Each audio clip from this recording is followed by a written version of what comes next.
Nalanda university एक ऐसी university जिसकी 3 मंजिला लाइब्रेरी को जलाया गया तो 9 महीनों तक जलती रही, जिसने अपने टाइम में तैयार किए वर्ल्ड क्लास स्टूडेंट्स, जिसे 631 साल पहले आया एक सनकी अफगानी शासक तोड़ देता है। सरकार को इसे वापस बनाने में ही 631 साल लग गए, तो सोचिए 600 साल पहले दुनिया में इस यूनिवर्सिटी की वैल्यू क्या रही होगी। जो कैपेसिटी नालंदा में 600 साल पहले थी, वो कैपेबिलिटी एजुकेशन को बिजनेस मान चुकी सरकारें कितने सालों में उस लेवल तक ले जा पाएंगी। आज मैं आपसे इसी टॉपिक पर बात करूंगा कि नालंदा क्या था, इसे किसने तोड़ा, किस कारण ये 9 महीनों तक जलता रहा, इसमें ऐसा क्या था जो वर्ल्ड में हार्वर्ड, कैम्ब्रिज, इंपीरियल जैसी यूनिवर्सिटी से भी ज्यादा फेमस थी, इसे तोड़ने के बाद वापस क्यों नहीं बनाया गया, और अब मोदी सरकार को इसमें 2000 करोड़ रुपए फूकने की जरूरत क्यों पड़ी। कुल मिलाकर आज इस वीडियो में हम वर्ल्ड फेमस नालंदा की कुंडली खोदने वाले हैं। वीडियो को एंड तक देखना।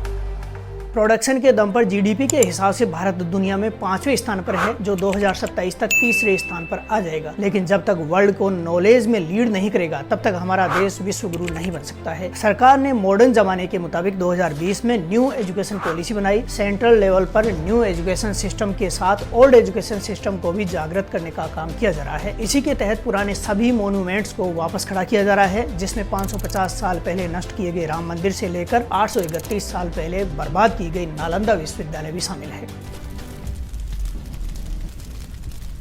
नालंदा विश्वविद्यालय की स्थापना गुप्त शासक हेमंत कुमार गुप्त प्रथम ने 427 ईस्वी में की थी। इसे महान सम्राट हर्षवर्धन और पाल शासकों ने वर्ल्ड फेमस कराया। टॉप क्वालिटी एजुकेशन के कारण नालंदा को भारतीय राजाओं के साथ ही फॉरेन एम्पायर्स से भी डोनेशन मिलता था। यूनिवर्सिटी का परिसर 10 किलोमीटर लंबा और 5 किलोमीटर चौड़ा था। 7वीं शताब्दी में चीनी यात्री हेनसांग जब भारत आया, तब यूनिवर्सिटी में 10,000 स्टूडेंट्स और करीब 1600 प्रोफेसर थे। आज दुनिया की टॉप कही जाने वाली यूनिवर्सिटीज में एंट्रेंस जितना टफ है, उससे कहीं अधिक टफ नालंदा विश्वविद्यालय में एडमिशन लेना था। एडमिशन के लिए स्टूडेंट्स को 3 फेज के एग्जाम से गुजरना पड़ता था। सबसे पहले यूनिवर्सिटी के मेन गेट पर खड़े द्वारपाल स्टूडेंट्स की परीक्षा लेते थे। नालंदा के द्वारपाल को साधारण गार्ड नहीं थे, बल्कि विद्वान लोग ही द्वारपाल होते थे। मेन गेट का एग्जाम पास होने के बाद यूनिवर्सिटी कैंपस में एंट्री मिलती थी, जहाँ लिखित और इंटरव्यू के रूप में 2 दौर का एग्जाम देना होता था। एंट्रेंस एग्जाम इतना टफ होता था कि 10 में से 2 स्टूडेंट्स ही एडमिशन ले पाते थे। भारत के अलावा कोरिया, जापान, चीन, तिब्बत, इंडोनेशिया, फारस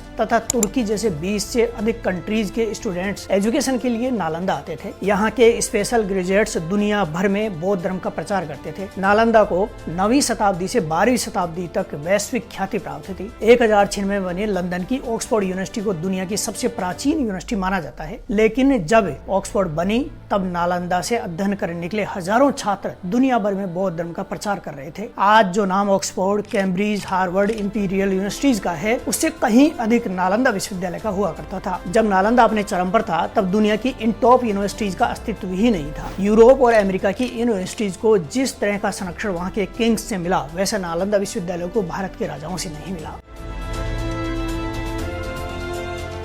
यहाँ पर ग्रामर, फिलोसफी, सर्जरी, ज्योतिष, योग शास्त्र तथा चिकित्सा शास्त्र जैसे दर्जनों सब्जेक्ट्स का अध्ययन कराया जाता था। जिस समय दुनिया में कोई विश्वविद्यालय नहीं था, तब नालंदा विश्वविद्यालय में अपने अध्ययन के लिए ख्याति प्राप्त कर चुका था। यहाँ स्टूडेंट्स के रहने के लिए 300 रूम्स थे, लेकिन उनको किसी प्रकार की आर्थिक चिंता नहीं थी। उनके लिए शिक्षा, भोजन, वस्त्र, मेडिसिन और ट्रीटमेंट भी निःशुल्क था। राज्य की ओर से विश्वविद्यालय को 200 गाँव दान में मिले हुए थे, जिनसे होने वाली इनकम से पूरा खर्चा चलता था।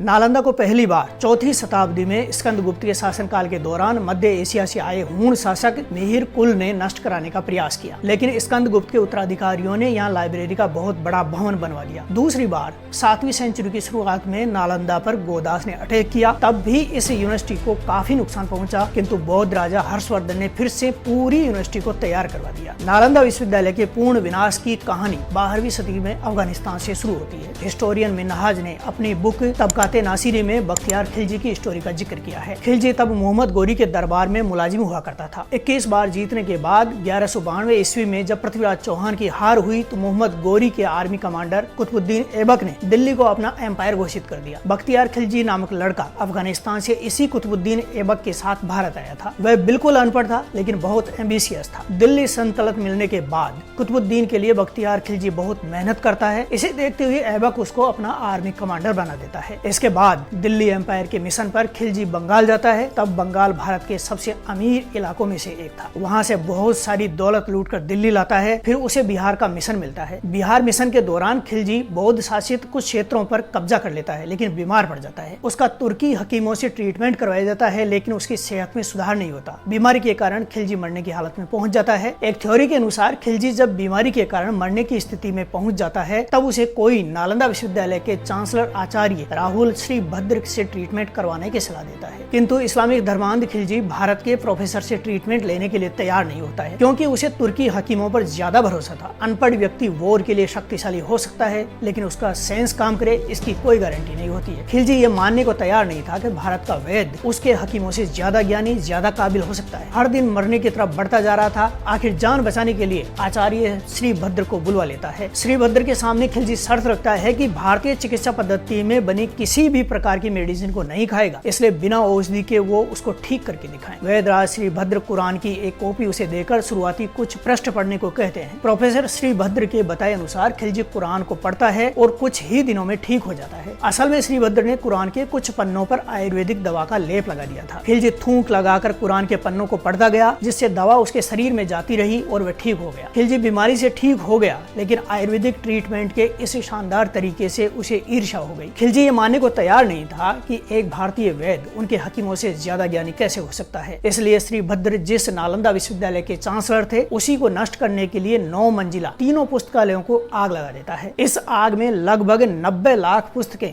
पांडुलिपियां जल जाती हैं। नालंदा की लाइब्रेरी में इतनी बुक्स थी कि अगले 3 महीने तक आग धधकती रहती है। इसके बाद खिलजी नालंदा विश्वविद्यालय में रहने वाले हजारों धार्मिक विद्वानों और भिक्षुओं की हत्या करवा देता है। लाइब्रेरी में धधकती आग 3 महीने चली, लेकिन लाखों पुस्तकों के कारण लाइब्रेरी में 11 महीने तक आग सुलगती रहती है। इतने लंबे समय तक आग जलने का कारण ये था कि उस समय कागज का आविष्कार नहीं हुआ था और लेखन का कार्य पेड़ के पत्तों पर किया जाता था, जिनको सुरक्षित रखने के लिए ताम्रपत्र यानी तांबे की बनी प्लेट्स के बीच में रखा जाता था। इस वजह से आग की लपटें धीरे धीरे बुक्स तक पहुंचती है, जिसके कारण आग 3 महीने तक धधकती रहती है। नालंदा पर दूसरी थ्योरी एक फारसी इतिहासकार मिन्हाजुद्दीन सिराज द्वारा रचित पुस्तक में बताई गई है कि खिलजी और उसकी तुर्की सेना ने हजारों भिक्षुओं और विद्वानों को जलाकर राख कर दिया था। खिलजी नहीं चाहता था कि बौद्ध धर्म का प्रचार हो, वह केवल इस्लाम का प्रचार करना चाहता था। इसलिए उसने नालंदा की लाइब्रेरी में आग लगवाकर पूरी यूनिवर्सिटी को जला दिया था। उसके बाद किसी भारत के शासक या राजा ने नालंदा को फिर से बनाने का साहस नहीं किया। लाइब्रेरी में धार्मिक ग्रंथों के जलने के कारण भारत में एक बड़े धर्म के रूप में उभरते हुए बौद्ध धर्म को अब तक का सबसे बड़ा झटका लगा। धर्म, शास्त्र, गणित, विज्ञान, भौतिकी, भूगोल, वास्तु जैसे विषयों के कारण संपूर्ण विश्व में तेजी से फैलने वाला बौद्ध धर्म फिर कभी उभर ही नहीं सका। दुनिया के टॉप विद्वान दावा करते हैं कि नालंदा विश्वविद्यालय की लाइब्रेरी में इतना ज्ञान था कि 90 लाख बुक्स यदि आज होती तो पूरी दुनिया बदल सकती थी। नालंदा जब अपने चरम पर था, तब दुनिया के विद्वान अध्ययन करने आते थे। इसमें चीनी यात्री हेनसांग और इत्सिंग प्रमुख थे। 7वीं सेंचुरी में भारत आए हेनसांग और इत्सिंग की पुस्तकों से इस नालंदा के बारे में डिटेल से जानकारी मिलती है। हेनसांग ने यूनिवर्सिटी में लगभग 5 साल शिक्षा ली। साल 629 में चीन से भारत की यात्रा के लिए चला तथा 17 साल की लंबी यात्रा पूरी कर वापस अपने देश पहुंचा। हेनसांग जब वापस लौटा तो वह नालंदा से अपने साथ 756 पुस्तकें 20 घोड़ों पर लाद कर ले गया था। हेनसांग वापस लौटा तो नालंदा की ख्याति चीन और कोरिया में फैल गई। अगले 30 साल में चीन रीजन के देशों में 11 फेमस यात्री अध्ययन के लिए नालंदा आए। इसमें इत्सिंग भी एक था। इत्सिंग यहाँ पर करीब 10 साल तक रहा। वापस जाते वक्त वो 456 किताबें साथ ले गया। इत्सिंग ने अपनी रोमांचकारी भारत यात्रा का वृतांत चीनी भाषा में लिखा। उसकी मूल पुस्तक का नाम सीयूकी यानी पश्चिमी राज्य का इतिहास है, जिसमें इस यूनिवर्सिटी के गौरव के बारे में डिटेल से बताया गया है। इस बुक से पता चलता है कि यहाँ पर भव्य और प्राचीन विश्वविद्यालय था। तमाम विदेशी यात्री यहाँ अध्ययन करने नालंदा आए और अपने साथ ज्ञान का विशाल खजाना लेकर लौटे। लेकिन जब खिलजी ने विश्वविद्यालय को नष्ट किया तो विदेशी छात्र भी भारत आना बंद हो गए। कालांतर में समय बदला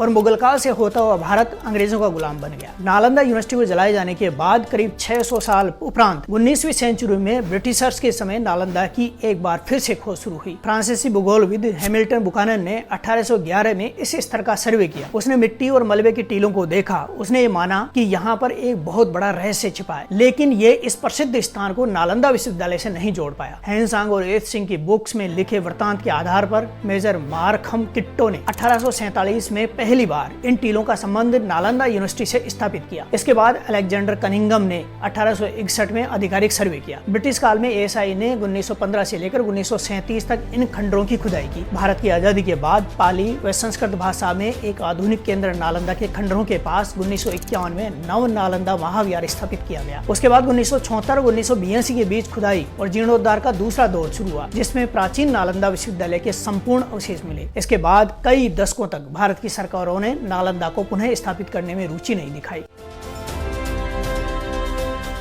तत्कालीन राष्ट्रपति एपीजे अब्दुल कलाम के प्रस्ताव पर 2006 में नालंदा महाविहार को फिर से बनाने के लिए नोबेल पुरस्कार विजेता अमर्त्य सेन को नालंदा मेंटर ग्रुप का अध्यक्ष बनाया गया। संसद में विश्वविद्यालय की स्थापना के लिए 2010 में बिल पास होने के बाद 2011 में नालंदा कैंपस के लिए बिहार सरकार ने 455 एकड़ जमीन दी। साथ ही बिल्डिंग के लिए केंद्र सरकार ने भी 2000 करोड़ रुपए दिए। 2012 में अमर्त्य सेन को नालंदा यूनिवर्सिटी का पहला चांसलर अपॉइंट किया जाता है। 1 सितंबर 2014 को राजगीर में 15 छात्रों के साथ एक आधुनिक नालंदा यूनिवर्सिटी के पहले शैक्षणिक सत्र की शुरुआत होती है। नालंदा खंडरों को 2016 में यूनेस्को विश्व धरोहर स्थल घोषित कर दिया गया था। इस वजह से पुराने कैंपस के साथ किसी तरह की छेड़खानी नहीं की जा सकती थी। इधर नई बिल्डिंग बनने शुरू भी नहीं होती है और छात्र पढ़ने लग जाते हैं। विश्वविद्यालय के नाम पर एडमिनिस्ट्रेशन द्वारा खूब पैसा खर्च किया जाता है, जबकि बिल्डिंग निर्माण शुरू ही नहीं होता है। इसी दौरान अमर्त्य सेन पर भ्रष्टाचार के आरोप लगते हैं तो खुद सेन राज्य सरकार पर राजनीति के आरोप लगाकर चांसलर पद से इस्तीफा दे देते हैं। इसके बाद नया चांसलर अपॉइंट कर विश्वविद्यालय बिल्डिंग का काम तेज गति से शुरू होता है। नालंदा के कैंपस का जो प्रोजेक्ट पास हुआ था उसे 2017 में शुरू किया जाता है, जिसका निर्माण 2020 में पूरा किए जाने की उम्मीद थी, लेकिन कोविड के चलते निर्माण के काम में देरी होती है। बिहार के नालंदा जिले के राजगीर की खूबसूरत पहाड़ियों के बीच पीखली गाँव के नजदीक नई नालंदा यूनिवर्सिटी स्थापित की गई है। नालंदा यूनिवर्सिटी के कारण राजगीर एक लोकप्रिय टूरिज्म डेस्टिनेशन बन चुका है।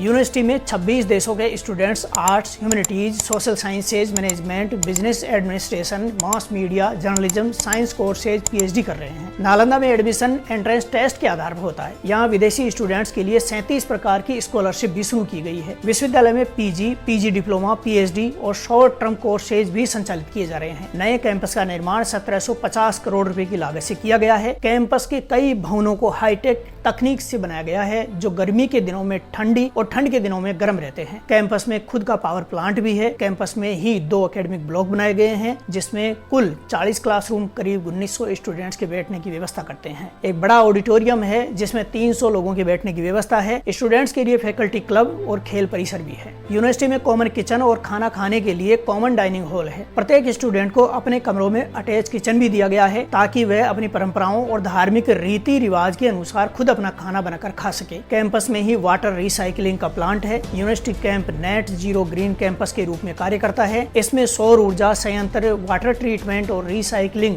व्यापक जल निकाय पर्यावरण के अनुकूल फैसिलिटीज हैं। एनवायरमेंट के अनुकूल पढ़ाई और दूसरी एक्टिविटी कराई जाती है। मैनेजमेंट और इतिहास की पढ़ाई के लिए अलग अलग स्कूल हैं। यूनिवर्सिटी ने ऑस्ट्रेलिया, भूटान, चीन, इंडोनेशिया, सिंगापुर, थाईलैंड, वियतनाम सहित कुल 17 देशों के साथ MOU साइन किया है। नए कैंपस के निर्माण का काम करीब पूरा हो चुका है, जिसका प्रधानमंत्री मोदी उद्घाटन कर चुके हैं। उम्मीद करते हैं कि यूनिवर्सिटी एक बार फिर से एजुकेशन के लेवल के उसी शिखर को छुएगी जहां 1000 साल पहले नालंदा महाविहार हुआ करता था। भारत सरकार को चाहिए कि नालंदा यूनिवर्सिटी की तरह तक्षशिला और विक्रमशिला यूनिवर्सिटी जैसे एनीसेंट एजुकेशन सेंटर्स को फिर से शुरू करना चाहिए, ताकि भारत के प्राचीन एजुकेशन सिस्टम को दुनिया जान सके। वीडियो में बहुत सारी कमियां हो सकती है, बहुत सारी खूबियां हो सकती है, आपको पसंद भी आए नहीं भी आए, इसलिए जो भी आपके सुझाव हों वो कमेंट बॉक्स में जरूर दें, ताकि आगे के वीडियोज में सुधार किया जा सके।